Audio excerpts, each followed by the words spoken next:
Thanks for watching Afternoon Live. In a world that feels increasingly unpredictable, personal safety is more important than ever. Here with advice on how to protect yourself and those you love, we welcome former CIA agent and author of Look Twice, Your Guide to Staying Safe in an Unsafe World, Tim Beard. Thank you so much for being with us today. Thanks so much for having me on the program. I appreciate it. You've got a great perspective of we don't have to go through life feeling overly paranoid, but if we're prepared for the unexpected, we can stay safer. Absolutely. I've got a few tips I pulled together that I want to share with your audience.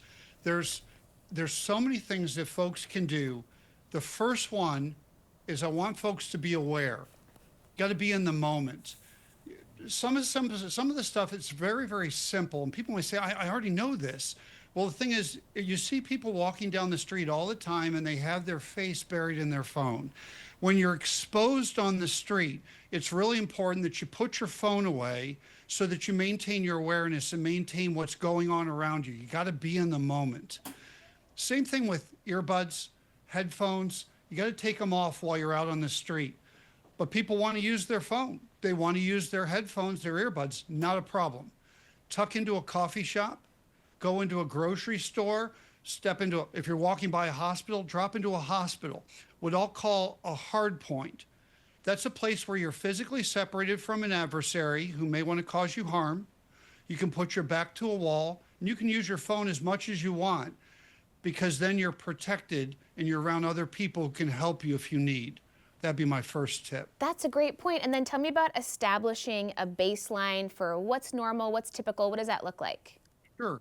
Another thing you should do is establish a baseline about what's normal and what's not around your home, your place of work, where you go to school, your house of worship, your shopping malls, wherever you spend your time, where you play. For example, a park.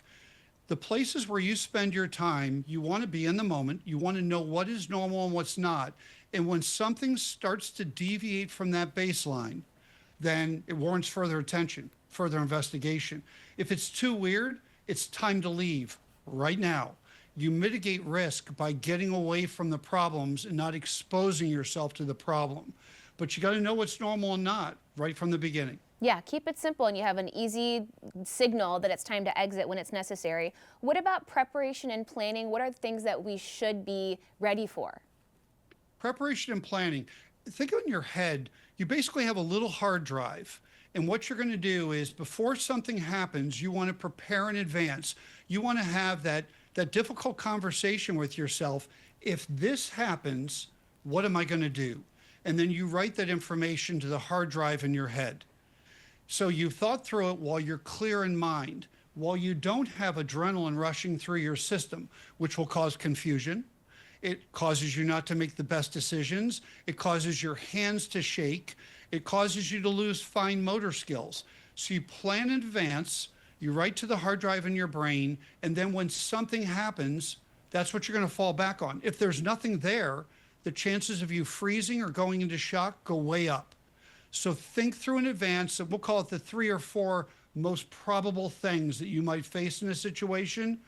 Look at those, think about it ahead of time, kind of like you're in a football game. What am I going to do if this play happens? And just write that to your head. Yeah, that's a great analogy. Tell me about the traffic light system and how we can put that to practice in our own lives. Sure. Traffic light system, think about red, yellow, green. So what you're going to do is you're going to quietly sift when you go into a new environment. Say you're in a subway setting. You walk onto a subway platform without being alerting, without being paranoid or freaky. You just kind of look across the subway platform and you're going to quickly sift and categorize everything you see as far as the people. If you see, for example, an 80-year-old grandmother who's on a walker, that's green. She's not probably going to be a threat to you. You look at, if you see somebody that maybe causes you a little bit of concern, well, then that's yellow. You just kind of pay attention to what's going on there. Now, if you see somebody who is perhaps talking to themselves or is acting in an unusual way, maybe they're being violent, they're starting to shove people, that's red. Time to go right now. You mitigate risk by getting off of where you're at, leaving. You can do this on the street. You can do this when you're in a shopping mall. You can do it on the subway. Get used to doing it very quickly, very quietly, sift and sort. Awesome. Super simple, really practical stuff. Thank you so much for sharing with us. It was so nice talking with you. Thank you for having me on. I appreciate it. Of course, Tim's book again is Look Twice. We will have more information on our website at katu.com. We'll be right back with more Afternoon Live right after this.